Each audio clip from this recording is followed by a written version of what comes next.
dogs? And can they get rabies too? What other diseases or parasites should we look out for?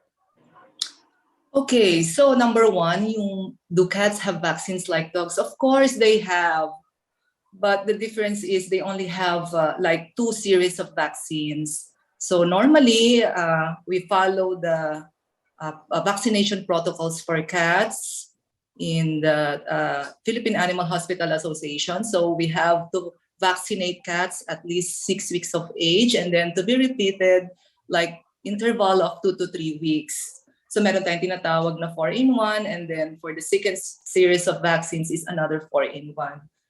Can they get rabies too? Of course, they are warm-blooded animals. So ano sila, pwede nilang ma-contact or makuha ang rabies sa infected cats or infected dogs also. So that's why it's very important also to vaccinate with rabies at the age of 3 months. What other diseases or parasites should we look out for? Okay, so yun nga, for the parasite, the external parasites, it's very common yung tinatawag nating pulgas or a cat flea. So it's very irritating to cats.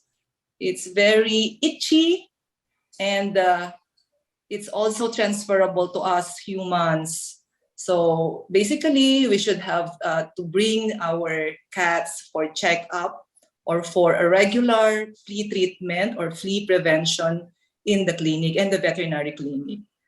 For the diseases, kaya nagba-vaccinate tayo para maiwasan yung mga different bacterial and viral diseases ng cats. So if you finish the vaccines, and you will have to booster it every year, so your cat will be protected from a common viral diseases. All right. Thank you so much, Dr. Daisy. Now, I have a follow-up to that, to everything that you just mentioned. Can they get worms from fleas? Yes, for cats, basically yes. And for us also humans, it's a yes also. So both are affected.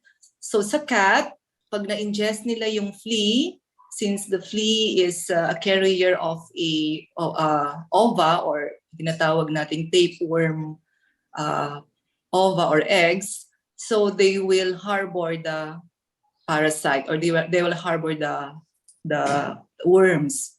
So also in humans, if especially sa mga bata, very prone ang mga bata kasi if they handle or pat a cat and then hindi sila naghugas ng kamay, and then they will just let their hand on their mouth, so mai-ingest din nila yung either the larvae of the flea or mismo the flea.